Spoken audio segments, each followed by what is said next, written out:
Hello guys, আমি আবার চলে এসেছি তোমাদের সাথে নতুন একটা ভিডিও শেয়ার করতে।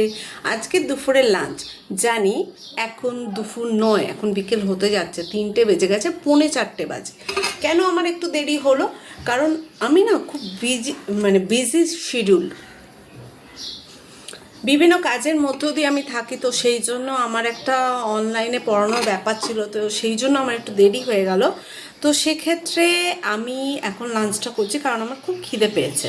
তো আমি লাঞ্চে কি রান্না করেছি তোমাদের বলছি। লাল শাক ভাজা, লাল শাকের পাতাগুলো শুধু ভেজেছি পেঁয়াজ দিয়ে, লঙ্কা দিয়ে, ঠিক আছে। আর এই যে লাল শাকের ডাঁটাগুলো, এইগুলো পোস্ত দিয়ে করেছি। দেখো দেখো কেমন হয়েছে। আমার শাশুড়ি এগুলো খেতে খুব ভালোবাসে, স্পেশালি শাশুড়ির জন্যই বানিয়েছি। লাল শাক ভাজা, পাতাগুলো ভাজা, আর লাল শাকের ডাঁটা দিয়ে, এই দেখো লাল শাকের ডাঁটা দিয়ে, দেখতে পাচ্ছ তোমরা, লাল শাকের ডাঁটা দিয়ে, আলু দিয়ে, পোস্ত দিয়ে, ঠিক আছে। আর উনি তো মাছ মাংস খান না, নিরামিষ, এই সব জিনিসগুলো খেতে খুব ভালোবাসে। পাবদা মাছ করেছি, দেখতেই পাচ্ছ পাবদা মাছের সাইজটা দেখো আমার একটু ভেঙে গেছে ভাজতে গিয়ে, ঠিক আছে। তো এই দেখো পাবদা মাছের সাইজ কেমন, ঠিক আছে। আর করেছি এই লাউয়ের খোসা ভাজা, ঠিক আছে, ওটা আমি নিইনি। লাউয়ের খোসা ভাজা পেঁয়াজ দিয়ে, আর ব্যাস এইগুলোই। লাউ চিংড়ি ছিল, লাউ চিংড়ি ব্যাস। কিন্তু আমি এত কিছু নিইনি, আমি এটা নিয়েছি লাল শাক, ঠিক আছে, আর পাবদা মাছ নিয়েছি, আর এটা একটুখানি নেব, ঠিক আছে। এই দিয়ে আমি আমার লাঞ্চটা করছি আজকে দুপুরবেলা। যাই হোক, তোমাদের সাথে সব কিছুই তো শেয়ার করি, তো শেয়ার করতে আমার খুবই ভাল লাগে। তো আর একটা জিনিস, আমি একটা জিনিস বানাবো, কিন্তু তোমাদের এখন বলবো না, মানে কুক করব, রান্না করব, তো তোমাদের এখন বলবো না, পরে বলবো। জিনিসটা আমি ফার্স্ট টাইম আমি তৈরি করব, এবং এটা আমি একটু সাহস নিয়ে তৈরি করব, কারণ এটা একটা জিনিসটা দেয়া হয় পুজোতে। তো আমি নর্মাল তৈরি করব, জানো আমি, মানে আমি খুব ওটা আমার হাজব্যান্ড, আমি খুব খেতে ভালোবাসি, তো সেই জন্য আমি নর্মাল কুক করে রাখবো।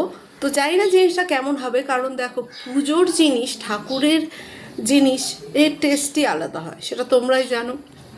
ইভেন আমার একটা ছোট্ট স্টুডেন্টও বলেছে, ক্লাস 10-এ পড়ে, ও বলেছে যে ম্যাম দেখো পুজোর জিনিসের টেস্টই আলাদা হয়। ও একটা বাচ্চা মানুষ, কিন্তু ওর কত সেন্স, ঠিক আছে।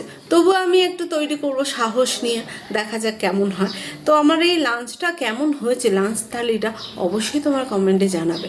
আর তোমরা কেউ কমেন্ট করো না, জানি না আমার ভিডিও দেখো কি দেখো না, কিন্তু কেউ কমেন্ট করো না, এটা আমার খুব খারাপ লাগে। হয়তো আমাকে দেখতে ভালো না লাগে না, বা আমার কথাগুলো শুনতে ভাল লাগে না, আমার ভিডিও ভাল লাগে না, সেই জন্য করো না। তো প্লিজ করো, ভালো না লাগলেও করো, কি করা যাবে বলো, সবাই মনের মতন হয় না, তাই না। তো যাই হোক, আমি আমার লাঞ্চটা শেষ করব। আর তোমাদের সাথে আমার এই কথা বলতে, বকবক করতে, এমনি আমি বকবক করতে খুব ভালোবাসি, সবার সাথে না, মনের মানুষ থাকলে তার সাথেই। তো তোমাদের সাথে আমার কথা বলতে, বকবক করতে খুব ভালো লাগে। তো আজকের ভিডিওটা কেমন হলো অবশ্যই জানাবে। তো আমি একটু লাল শাক খেয়ে তোমাদের আমি জানাচ্ছি কেমন হয়েছে, ঠিক আছে। জানো আমার দিদিও না এইসব খেতে ভালোবাসতো। যাই হোক, এইসব বলে মন খারাপ করে কিছু হবে না, যেখানে দিদি আছে ভালো থাক, শান্তিতে থাক, এটাই আমি কামনা করব। তো আমি একটু খেয়ে তোমাদের বলছি।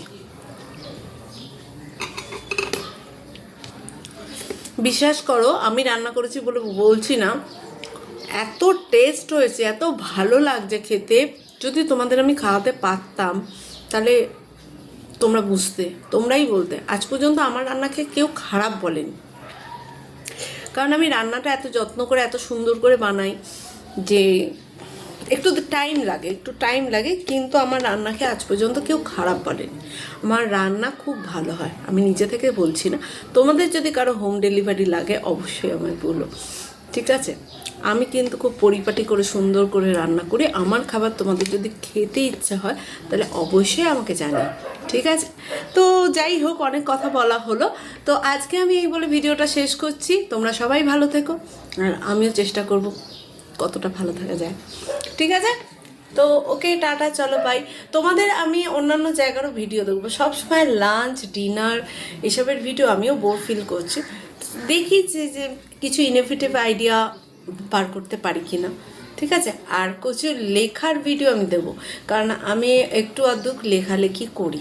ঠিক আছে, ওকে, চলো টাটা বাই, ভালো থেকো সবাই।